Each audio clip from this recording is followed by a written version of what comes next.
अगर आप किसी भी शिक्षक भर्ती जैसे एलटी ग्रेड, जीआईसी प्रवक्ता, यूपी टीजीटी पीजीटी के साथ साथ ईएमआरएस, डीट्रिपल एसपी टीजीटी पीजीटी या फिर आप किसी और स्टेट के टीजीटी पीजीटी की तैयारी कर रहे हैं तो ये वीडियो आपके लिए है, क्योंकि इस वीडियो में हम 3 डायमेंशनल कोऑर्डिनेट ज्योमेट्री के most important topic straight line and plane के most expected and most important questions को कवर अप करेंगे।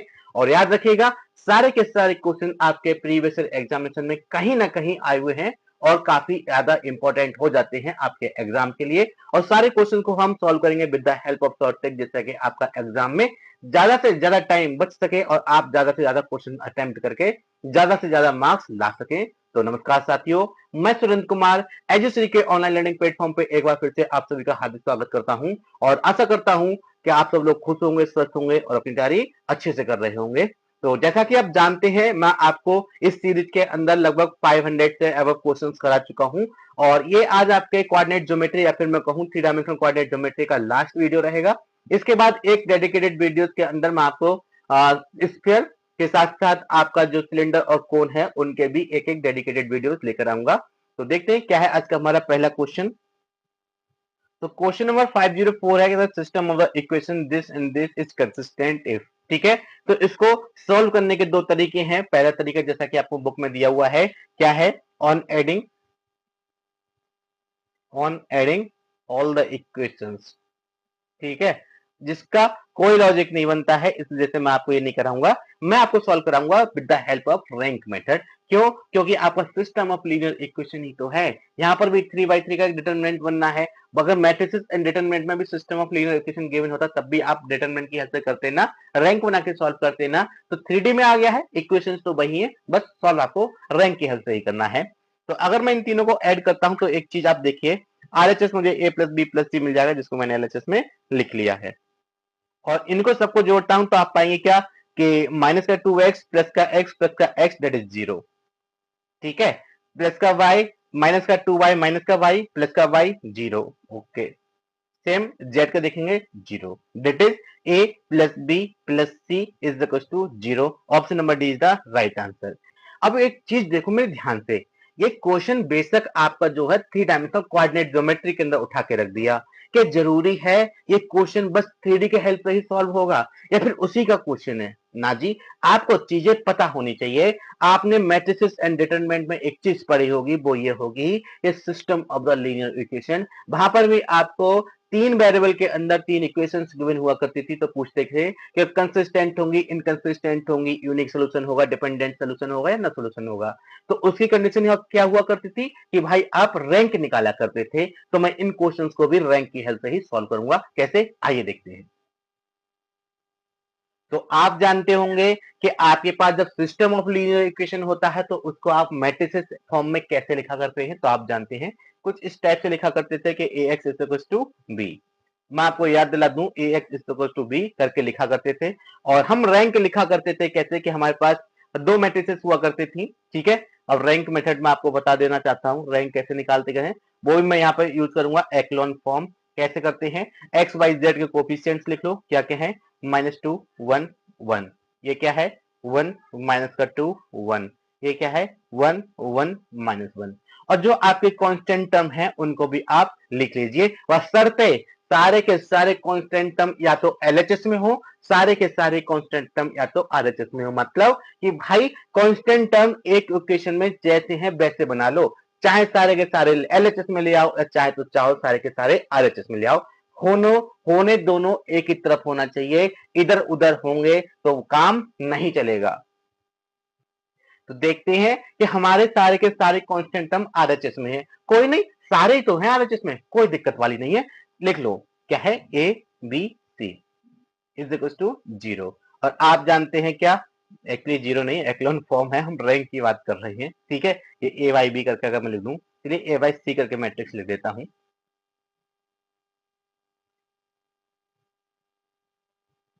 ठीक है, ये ए वाई सी मैट्रिक्स है जिसकी हम रैंक निकाला करते हैं। तो कैसे सॉल्व करेंगे इसको आगे, तो सबसे पहले आप एक काम करेंगे क्या कि भाई जो वन वन दिख रहे हैं ना दो, इनको 0 बना लो। और 0 कैसे बनेंगे, 0 बनेंगे आपके दो ऑपरेशन यूज करके, कौन कौन से, कि 2 into R2 plus R1, comma 2 into R3। ठीक है, तो ये ऑपरेशन यूज करने के बाद मैं पाऊंगा क्या, ये ऑपरेशन यूज करने के बाद मैं पाऊंगा पहला R1 के साथ कोई छेड़छाड़ नहीं, ऐसे ही लिख लो। R2 के साथ थोड़ी छेड़छाड़ की है, ठीक है, R2 को हमने जीरो बनाने की कोशिश की है तो मैं उसको लिख लूंगा। तो ये भी मेरा जीरो, ये भी मेरा जीरो, क्योंकि मैंने जीरो बनाने हैं उसी हिसाब से तो मैंने ऑपरेशन लिए हैं, क्योंकि मुझे जीरो बनाना है। बात करते हैं इनकी, इनमें करते हैं। तो 2 2 जा 4, 4 माइनस 4 प्लस का 1 दैट इज माइनस का 3। ये हो गया 2 2 जा 2 इंटू 1 2 प्लस का 1 दैट इज 3। ये हो गया क्या, a प्लस 2b। ये क्या हो जाएगा, इसमें मैं 2 से मल्टीप्लाई करता हूं, उसके बाद ऐड करता हूं 0, 2 plus 1 that is 3, minus 2 plus 1 that is 1। ठीक है, ये क्या हो जाएगा, ये हो जाएगा आपका a प्लस 2c। अब एक चीज और ध्यान से देखो, वो क्या, कि भाई अब मुझे ये वाले जीरो बनाने हैं, ठीक है, इसको 1 या फिर इसको 0। कहने का मतलब है भाई जीरो ये चाहिए, ये आपका 1 हो ना हो मतलब नहीं है, मैक्स टू मैक्स कितने जीरो हो सकते हैं हमको वो बनाने होते हैं। तो मैं अगला ऑपरेशन यूज करता हूं क्या, कि R3 is equal to R3 plus R2। तो मैं पाऊंगा क्या, यहां से मैं पाऊंगा माइनस का 2 1 1 और a, यहां से मिलेगा क्या 0 माइनस का 3 3 a प्लस 2b, और आप पाएंगे क्या 0। ये हो गया आपका 0, ये हो जाएगा इन दोनों का सम दैट इज 4, और ये क्या हो जाएगा इन दोनों का सम दैट इज 2 टाइम्स, मैं यहाँ पे लिख देता हूं, तो ये 2 times a plus b plus c, ये मिला। ठीक है, और ये कह क्या रहे हैं, कह रहे हैं since the equations are consistent. अब कंसिस्टेंट है इसका मीनिंग क्या होता है, ठीक है, कंसिस्टेंट है इसका मीनिंग क्या होता है, इसका मीनिंग ये होता है कि भाई यहां से मैं इंप्लाइज लिखता हूं कि रैंक ऑफ ए मेरा इक्वल होगा किस चीज के, रैंक ऑफ सी के।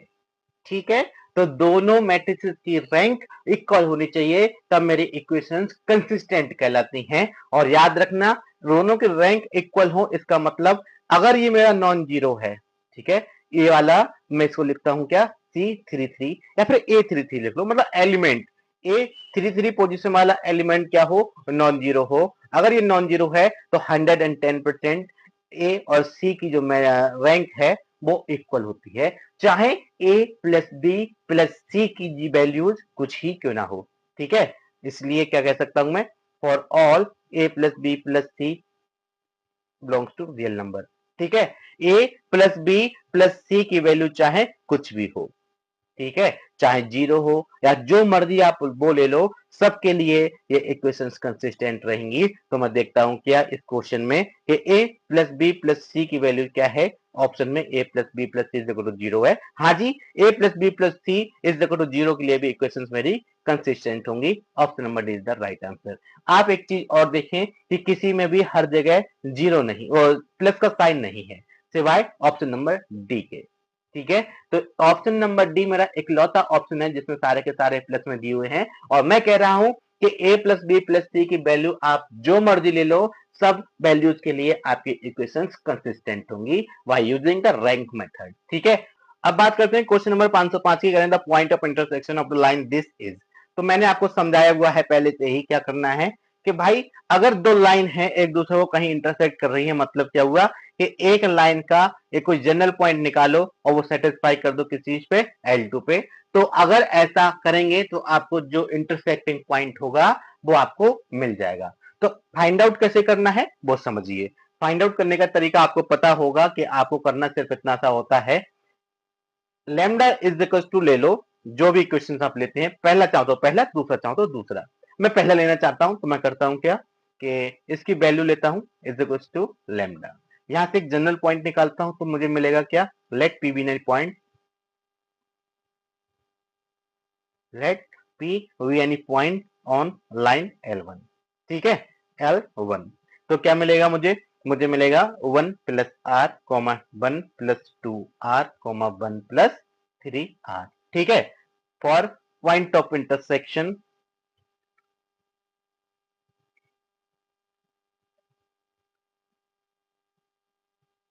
क्या करना होगा आपको, पुट दिस इन, ठीक है, पुट इन वो सेकेंड इक्वेशन।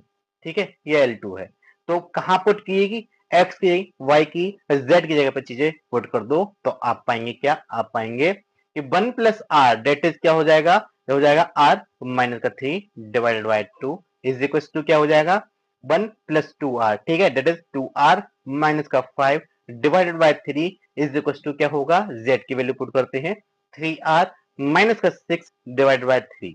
अब कोई दो ले लो और वैल्यूज निकाल लो, ठीक है। मैं पहला और दूसरा लेता हूं, इन दोनों को सॉल्व करता हूं और पाऊंगा क्या कि 3r माइनस का 9 इज इक्वल टू 4r और हो गया माइनस का 5 टू जा 10। इसको इधर लेके आऊंगा तो पाऊंगा क्या कि r is equal to 10 minus 9 that is 1।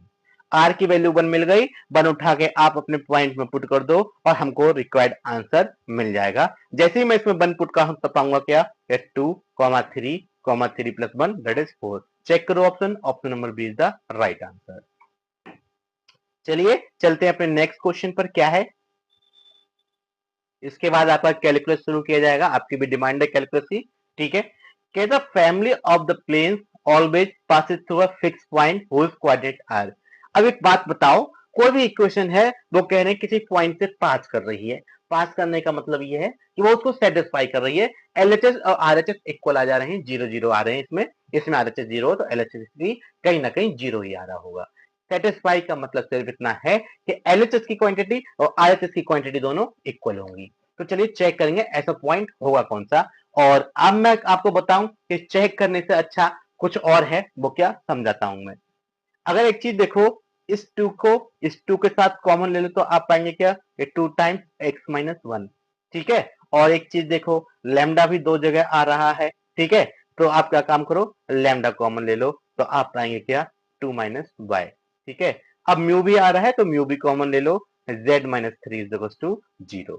अब ये बोल रहे हैं क्या भाई, मैंने बोला कि एलएचएस और आरएचएस भी आपके 0 आने चाहिए। तो आप एक चीज देखो, अगर मैं x की वैल्यू 1 पुट कर दूं, साथ ही साथ y की वैल्यू 2 पुट कर दूं और z की वैल्यू 3 पुट कर दूं तो मुझे LHS 0 मिल जाएगा। भाई यही तो मेरा आंसर है, 1 2 3 is the right answer, that is option number A, ठीक है। सेटिस्फाई कराना था, अगर आप हिट एंड ट्रायल मेथड की फॉर्म उससे करके यूज करके सॉल्व करते तब भी आपका पहला ऑप्शन सही आ जाता। और बाई चांस वो तो बात यह है कि आपका पहला ऑप्शन सही आ रहा है तो विद इन सेकंड सॉल्व कर लेते। अगर गलती से चौथा ऑप्शन सही हो रहा होता तो 3 अटेम्प्ट आपके बेकार चले जाते। तो कभी कभार आपको ऑप्शन से ज्यादा बढ़िया कॉन्सेप्ट पर भी फोकस करना चाहिए। चलिए चलते हैं नेक्स्ट क्वेश्चन पर। Can which of the following represent a straight line in 3 dimension, ठीक है।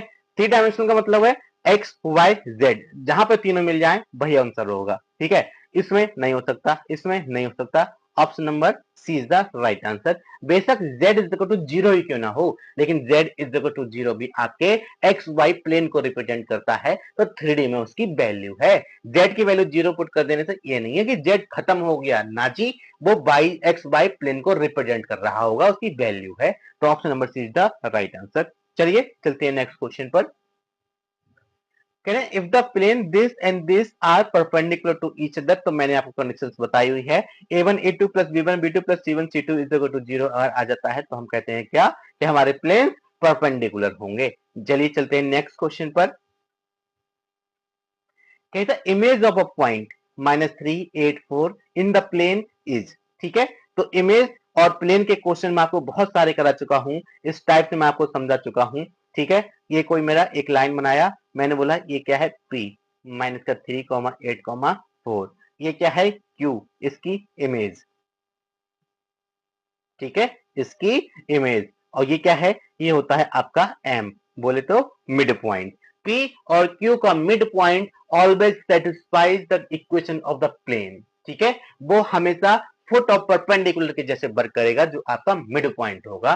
तो कैसे भी करके आप foot of perpendicular find out कर लो, और foot of perpendicular drawn from 3 8 4 कैसे निकालोगे, तो ये आपको आना चाहिए। इक्वेशन ऑफ प्लेन हमको गिवन है, वो क्या है, 6x माइनस 3y माइनस का 2z plus 1 is equal to 0। इसका मतलब ये होता है कि भाई मेरे नॉर्मल के जो डीआर होंगे वो क्या होंगे, 6 माइनस 3 माइनस का 2। और आपको पता है कि अगर इसके डीआर ये हैं तो मैं कह देता हूं कि यहां से पी से एम तक की डिस्टेंस आर है, तो फुट ऑफ परपेंडिकुलर क्या हो जाएगा, देखिए,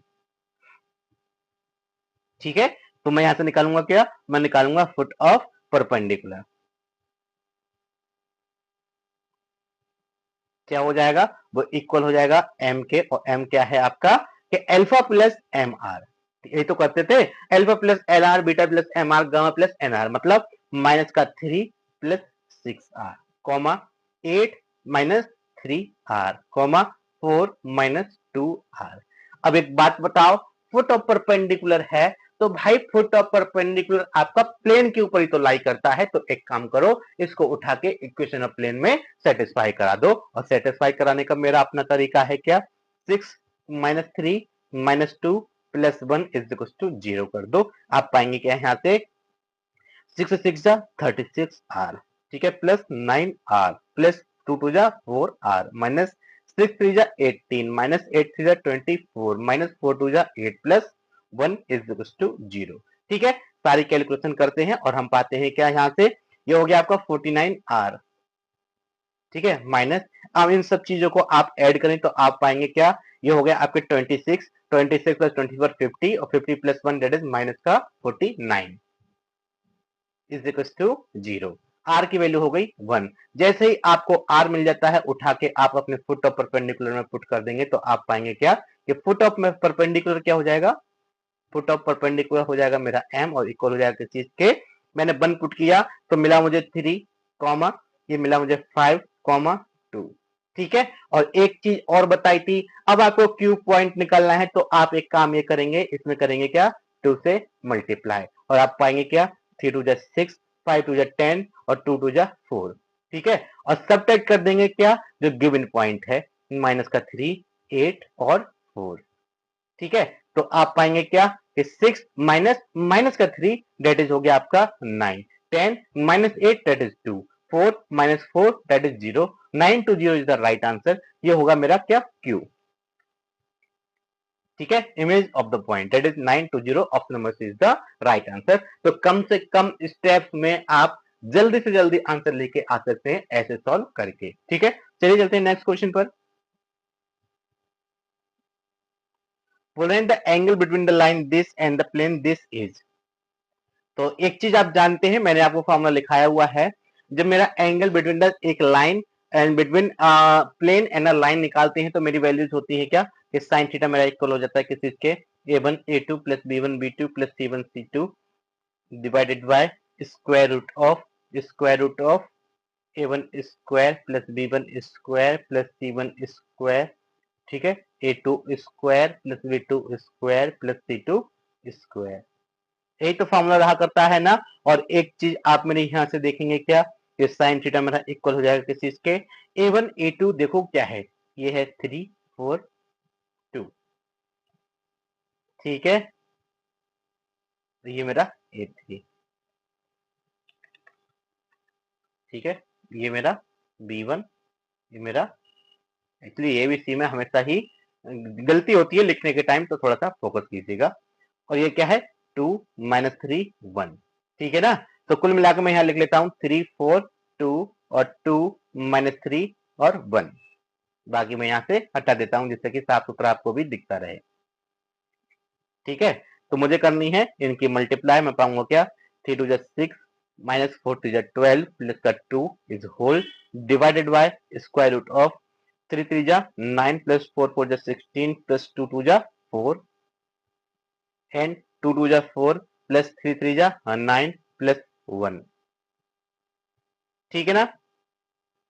आगे सॉल्व करते हैं तो हम पाएंगे क्या, मेरा साइन थीटा इक्वल हो जाएगा इस चीज के, मेरा साइन थीटा इक्वल हो जाएगा माइनस का 4 is whole divided by square root of, ये हो गया मेरा कितना 29 इंटू मल्टीप्लाई बाय 4, ठीक है। तो मैं यहाँ से लिख सकता हूँ कि sine theta is equal to -4 वाले आपके दो ऑप्शन हैं, ठीक है, सी और डी चला गया माइनस को देखते ही, तो -4 मतलब इन दोनों में से कोई एक होगा। और एक चीज देखो, ठीक है, एक चीज देखो 406 कॉमन है, कैलकुलेशन करने की जरूरत ही नहीं है, 406 लिख लो बस, साइन वाला आपका राइट आंसर हो जाएगा, क्योंकि theta is equal to sine inverse.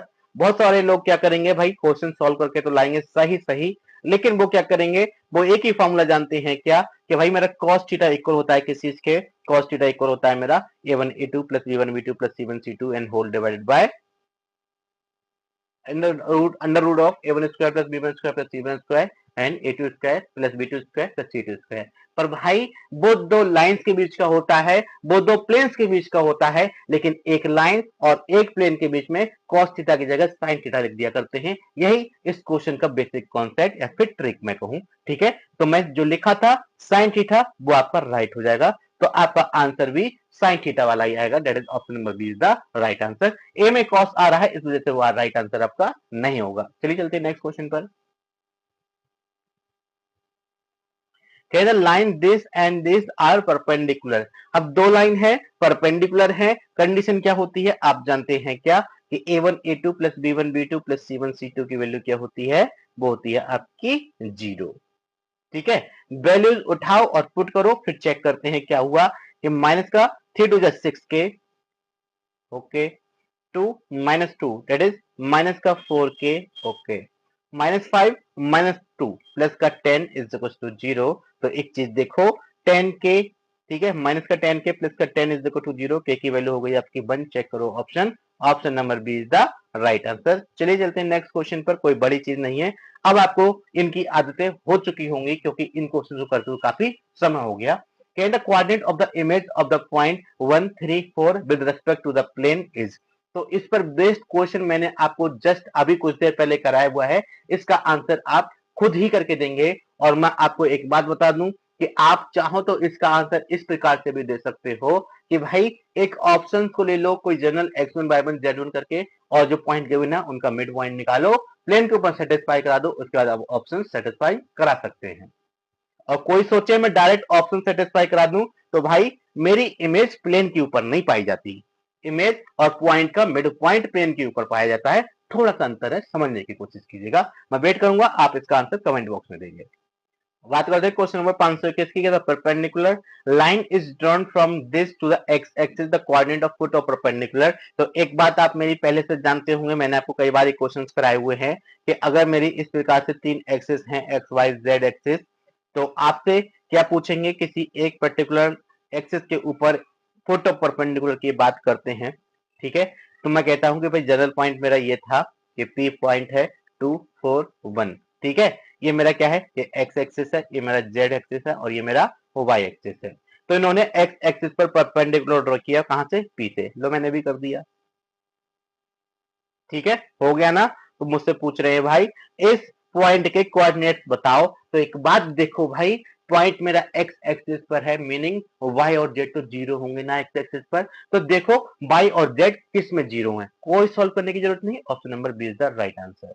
Y और जेड मेरे ऑप्शन नंबर बी में जीरो हैं। और मैं आपको डिटेल में बता दूं, एक बात बताओ, एक कोई पॉइंट 241 है, इसका मतलब क्या हुआ, इसका मतलब ये हो गया कि भाई इस पर्टिकुलर पॉइंट पी तक जाने के लिए आप ओरिजिन से एक्स एक्सिस पर 2 यूनिट चले, फिर आप 4 यूनिट वाई एक्सिस पर चले, उसके बाद जेड एक्सिस पर आप 1 यूनिट चले, तब कहीं जाके आप 0 से लेकर पी तक पहुंचे।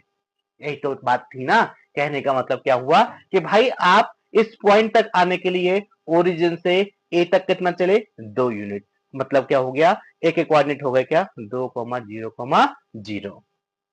ठीक है, तो this is the foot of perpendicular, that is 2 0 0। तो याद रखना, जब भी आपसे एक्सिस के ऊपर परपेंडिकुलर पूछा जाए तो आप बस उस वाले कोऑर्डिनेट को छोड़ के बाकी के दोनों क्या कर देंगे, जीरो कर देंगे, खत्म। ठीक है, ये चीज आपको याद रखनी होगी। क्वेश्चन को सॉल्व करने के तरीके यही हैं।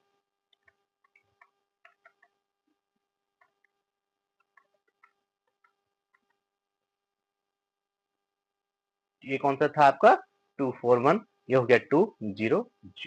आई थिंक क्वेश्चन आपको समझ में आया होगा। चलिए बात करते हैं क्वेश्चन नंबर 522 की, अंदर distance of the point this from Y axis is. ठीक है, तो आप एक चीज देखो, मैं एक काम करता हूं, फिर से मैं 3D की तीनों एक्सिस ड्रॉ कर लेता हूं। ये मेरी एक्स वाई जेड एक्सिस है, ठीक है ना। ये मेरी क्या है, मैं थोड़ी देर के लिए कहता हूं कि मेरी एक्स एक्सिस है, ये मेरी वाई एक्सिस है, ये मेरी जेड एक्सिस है। और ये बोल रहे हैं कोई एक पॉइंट पी है आपका 3 4 5। इन्होंने क्या किया, कह रहे हैं भाई वाई एक्सिस से डिस्टेंस बताओ। मैं इस पॉइंट से वाई एक्सिस से एक परपेंडिकुलर ड्रॉ करता हूं, पॉइंट से y एक्सिस के ऊपर एक परपेंडिकुलर ड्रॉ किया, इसको मैं अगर b कह दूं तो भाई एक चीज देखो, b के कोऑर्डिनेट क्या हो जाएंगे 0,4,0, क्योंकि भाई बाई एक्सिस पर बाई को छोड़ सारे जीरो होंगे, तो बाई क्या होगा सेम।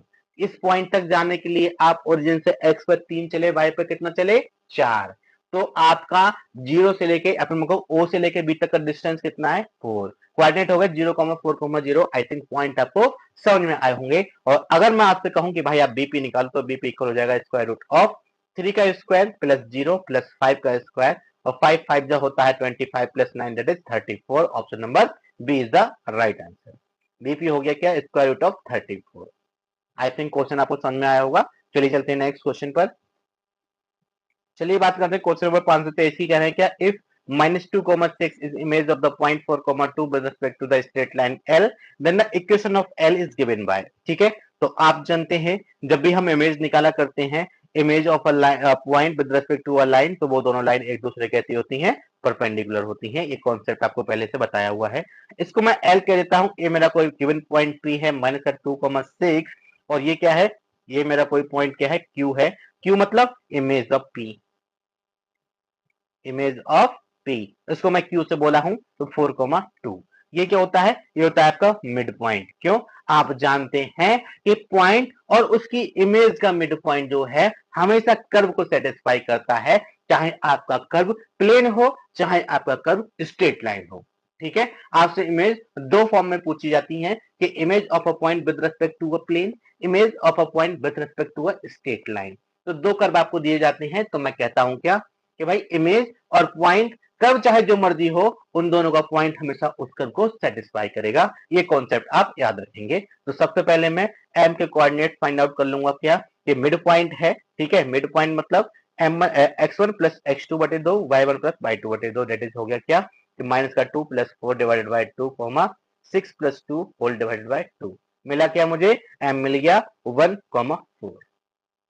ठीक है, 1,4। अब चाहो तो आप सेटिस्फाई करके देख लो कौन सा ऑप्शन 1,4 को सेटिस्फाई कर रहा है। तो एक चीज देखेंगे, अगर मैं यहाँ पुट करता हूँ 1 और यहाँ पुट करता हूँ 4, 2 जब माइनस का 8 प्लस का 5, तो मैं पाऊंगा क्या, एक्चुअली 3 है। ठीक है, तो माइनस का 8, ठीक है, और प्लस का 8 0, option number A is the right answer. ठीक है, तो कोई और ऑप्शन भी हो सकता है क्या, चेक करके देख लो, और कोई ऑप्शन आपका सेटिस्फाई नहीं करेगा। तो ये तो था आपका शॉर्ट ट्रिक कि आप मिड पॉइंट चेक करो और एमसीक्यू में जो भी आपके ऑप्शन है उसमें सेटिस्फाई करा दो, और आप चाहते हैं प्रॉपर आंसर लेके आऊं मेंस के हिसाब से, तो आप ऐसा कर सकते हैं कि एक चीज देखो, ये क्या है आपका, ये लाइन एल है और ये है आपका पी क्यू। और इमेज की बात करता हूं तो मैं आपको बताया हूं पहले से कि भाई ये दोनों लाइन कैसी होती हैं एक दूसरे के परपेंडिकुलर। तो अगर मैं PQ की स्लोप निकालूं तो मुझे इक्वेशन L मिल जाएगा, कैसे, equation of line passing through 1,4 and perpendicular to the PQ। ठीक है, तो कैसे, अगर मैं PQ की स्लोप निकालता हूं, ठीक है, स्लोप ऑफ द PQ क्या हो जाएगा, y2 minus y1 2 minus 6 date is क्या हो गया 2 माइनस 6 अपॉन 4 माइनस माइनस का 2 प्लस का 2 डेट इज माइनस का 4 अपॉन 6 डेट इज हो गया क्या कि 2 अपॉन 3, वो भी माइनस का। और मैं आपसे बोलता हूं क्या कि आप slope of the line L निकालो तो क्या हो जाएगा, वो हो जाएगा किस चीज के, माइनस के 1 upon slope of PQ, m1 into m2 is equal to minus का 1, m2 is equal to minus का 1 अपॉन m1। ठीक है, माइनस 1 अपॉन माइनस का 2 upon 3 that is 3 upon 2 is the slope of the line L। ठीक है, अब मैं क्या करूंगा, now the equation of line L, now equation of line L is क्या हो जाएगी, y माइनस बाई 1 मतलब 4, ठीक है, is equal to m times that is 3/2 x minus x1 that is क्या हो गया, ये हो गया आपका 2y माइनस का 8 is equal to 3x minus 3। ठीक है, अब एक काम करो, इसको उठा के इधर ही ले आओ, 3x माइनस का 2y प्लस का 5 इज इक्वल टू 0। तो मैंने आपको पहले ही बताया था, चाहो तो आप एमसीक्यू या फिर मैं कहूं ऑप्शन की पावर यूज कर लो, चाहो तो आप अपने कॉन्सेप्ट क्लियर है तो कॉन्सेप्ट से करो, यूनिक आंसर आपको मिल जाएगा। यहाँ पे हो सकता है कि पहली बार में हो गया तो मिल जाएगा, अदरवाइज आपको 2 से 3 बार चेक करके आपको आंसर मिलेगा। चलिए चलते हैं नेक्स्ट क्वेश्चन पर। बात करते हैं क्वेश्चन नंबर 524 की, कहने line this and the plane this meet in. ठीक है, तो कैसे सॉल्व किया करते थे इस टाइप के क्वेश्चन को, हम लिया करते थे इसके आरएचएस में एक लेमडा और ले लो, एक general point on the line निकाल लो, let P be any point on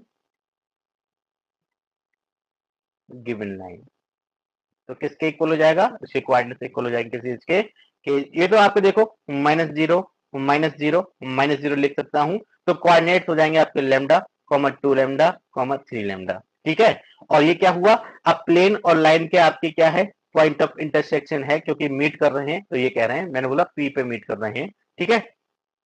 तो मैंने पी के कोऑर्डिनेट निकाल लिए, तो पी मेरा जो था स्ट्रेट लाइन के साथ साथ पी मेरा प्लेन के ऊपर भी रिप्रेजेंट करेगा, और मतलब सेटिस्फाई करेगा, क्योंकि उसके ऊपर लाई करेगा, और लाई कर रहा है तो सेटिस्फाई करा देता हूं मैं, ठीक है। Since P lies on plane, ठीक है, तो ये सेटिस्फाई करेगा, डेट इज क्या हुआ, 2 लैम्डा माइनस का 4 इंटू 2 लैम्डा प्लस का 2 into 3 lambda is equal to 3। तो एक चीज देखते हैं मिला क्या, कि मिला 6 लैम्डा माइनस का 6 लैम्डा इज इक्वल टू 3, ये कैंसिल आउट। भाई हम लैम्डा फाइंड आउट नहीं कर पाए, हम लैम्डा फाइंड आउट कर नहीं पाए, इसका मतलब ये हो गया कि लैम्डा की वैल्यू मन चाहे जो ले लो, कोई फर्क पड़ने वाला नहीं है, मीट ही नहीं करेगा आपका पॉइंट पी जो था, ठीक है।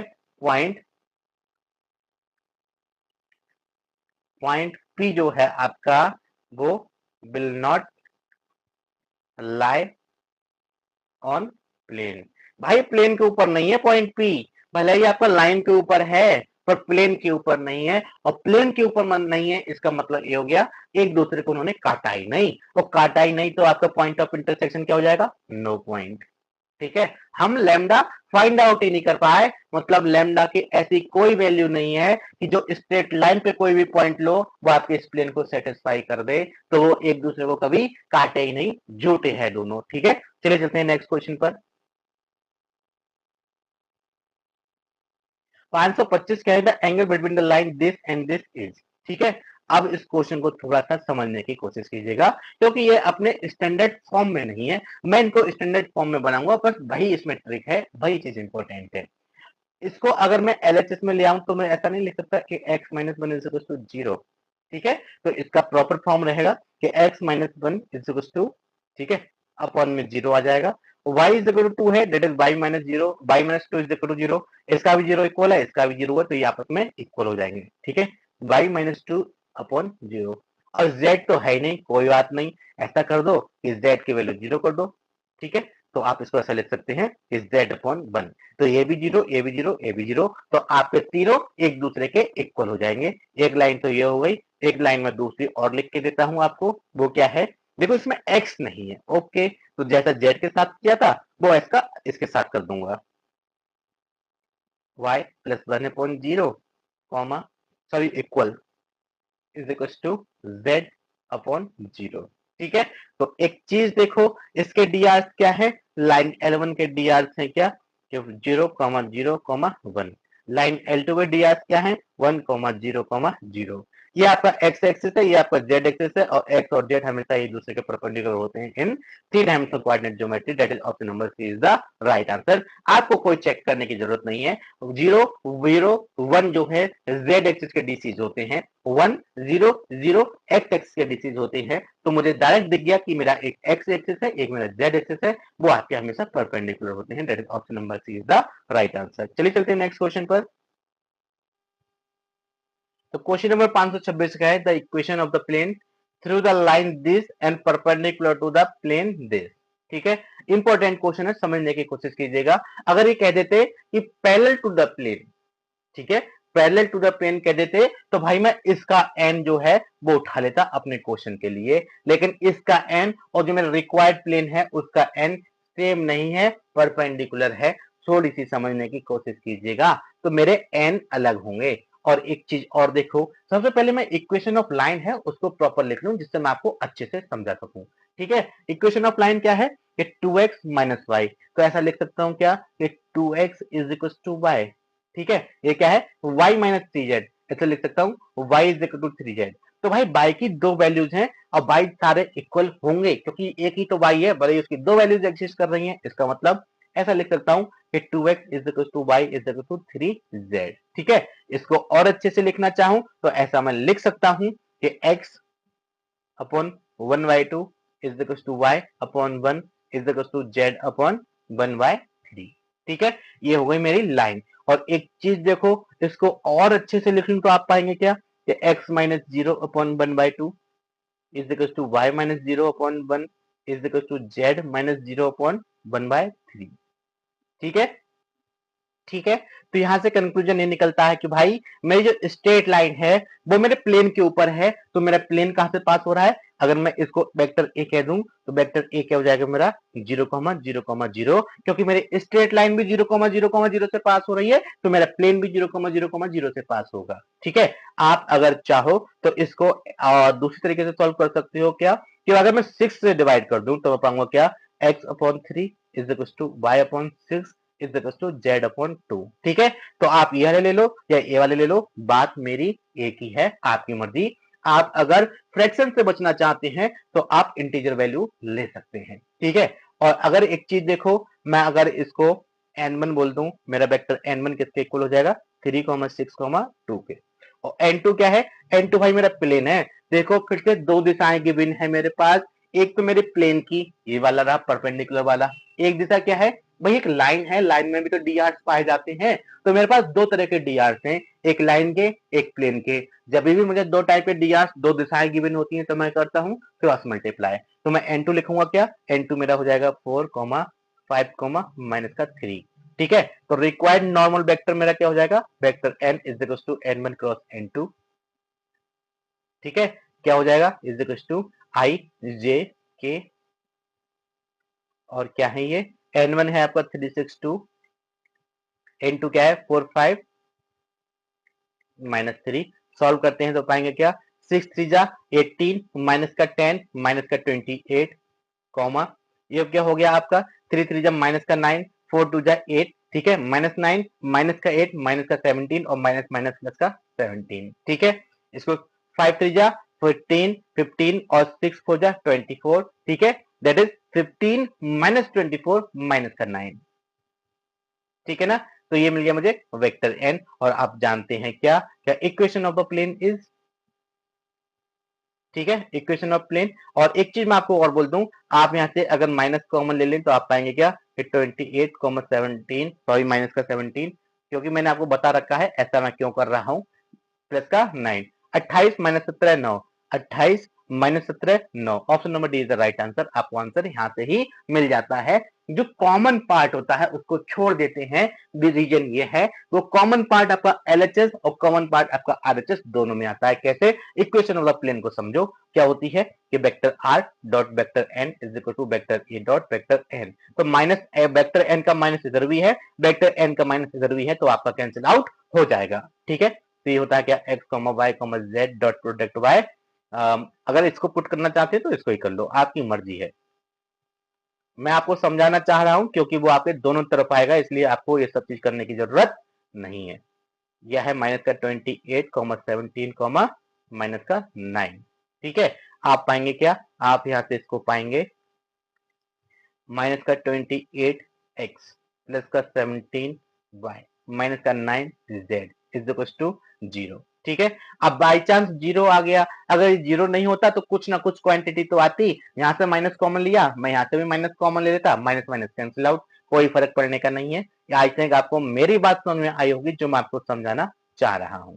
ठीक है, ये आपका रिक्वायर्ड आंसर है। चलिए चलते हैं नेक्स्ट क्वेश्चन पर। क्या है हमारा नेक्स्ट क्वेश्चन?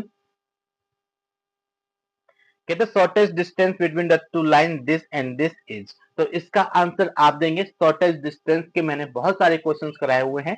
चलिए चलते हैं नेक्स्ट क्वेश्चन, और याद रखना जीआईसी में आए हुए क्वेश्चंस मैं आपको करा रहा हूं।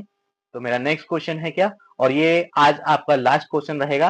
Can the line this this and this are perpendicular if, मतलब दो लाइन है आपको तोड़ तोड़ के दी हुई हैं, मैं उनको जोड़ने का काम करूंगा। सबसे पहले लाइंस कैसी हैं कि x is equal to A Y plus B. अगर मैं इस b को उठा के इधर ले आऊं, हालांकि क्वेश्चन में आप पहले ही करा चुका हूं, x माइनस बी, और a को डिवीजन में ले जाऊं तो कोई दिक्कत, अपॉन a किसके इक्वल बचा y के। ठीक है, एक y मैं यहां से निकाल लूं कैसे कि z माइनस का b okay divide by c, तब भी क्या है मेरा y के इक्वल। ठीक है, y ये है y ये है, तो सारे आपस में इक्वल हो जाएंगे ना। कहने का मतलब क्या हुआ कि इसको हटाओ और कर दो क्या,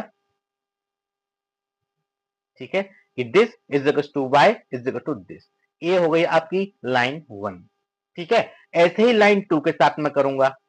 आई थिंक आपको लाइन 1 का फॉर्मेशन समझ में आया होगा।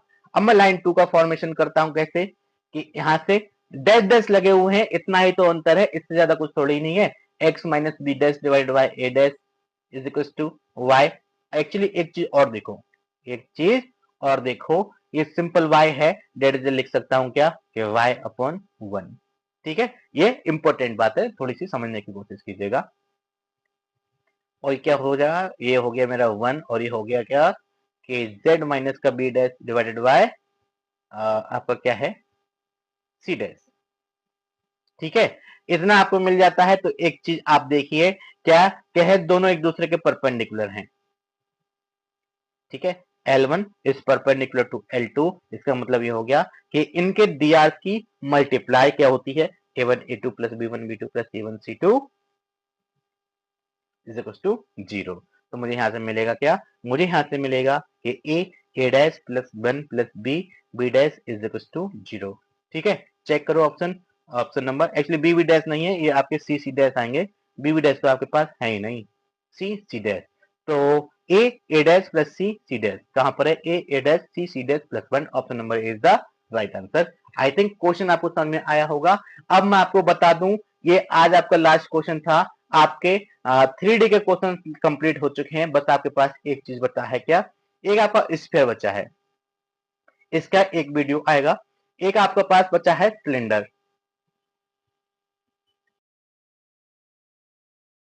ठीक है। तो एक स्फीयर का आपका वीडियो आएगा, एक सिलेंडर का आएगा, और एक वीडियो आएगा आपके कोन का। ये आपके डेडिकेटेड वीडियोज रहेंगे, मीनिंग आपका सेपरेट वीडियोज रहेंगे। स्फीयर का बिल्कुल अलग आएगा, सिलेंडर का बिल्कुल अलग आएगा, कोन का बिल्कुल अलग आएगा। वो बात दूसरी है कि कभी कभी आपसे प्लेन और कोन के क्वेश्चन पूछ लेंगे, प्लेन और सिलेंडर के क्वेश्चन पूछ लेंगे, या फिर आपके स्फीयर और प्लेन के क्वेश्चन पूछ लेंगे, तो वो चीज अलग की है। मैं कोन से रिलेटेड सारे क्वेश्चन एक तरफ लेके आऊंगा, सिलेंडर से रिलेटेड सारे क्वेश्चन एक तरफ लेके आऊंगा, और स्फीयर के क्वेश्चन अलग लेके आऊंगा, क्योंकि ये बहुत ज्यादा कॉम्प्लिकेटेड टॉपिक हो जाते हैं। इस पर ठीक है, इस पर के साथ कोई दिक्कत नहीं है, इस पर आपका ओके है, कोई दिक्कत नहीं। सिलेंडर और कोन बहुत परेशान करते हैं। 3D में सबसे टफ मैं कहूं तो मेरे हिसाब से आपके सिलेंडर और कोन लगते हैं, ठीक है। उसके अलावा पूरा टीजीडी पीजीडी क्वेश्चन में आप सिलेबस में ऐसा कुछ नहीं है जो आपको टफ लगे, ठीक है। तो आज का वीडियो यहीं पर खत्म करते हैं, मिलते हैं अगले वीडियो में। और याद रखना, नेक्स्ट अब मैं आपका कैलकुलस शुरू करूंगा, ठीक है। कल से आपको कैलकुलस की पीवाईक्यूज मिलना शुरू हो जाएंगे। और आपकी डिमांड कैलकुलस की है, आप मैट्रिसेस एंड डिटरमिनेंट को बाद में करना चाहते हैं तो कोई बात नहीं, आप बाद में कर लीजिएगा, पहले हम कैलकुलस को शुरू करेंगे। तो thank you, thanks for watching, मिलते हैं अगले वीडियो में। लेकिन अगले वीडियो में मिलने से पहले आप इस चैनल को सब्सक्राइब करने के साथ साथ वीडियो को लाइक कमेंट जरूर कर दें, और हो सके तो आप अपने फ्रेंड एंड फैमिली ग्रुप में शेयर जरूर कर दीजिएगा। Thank you.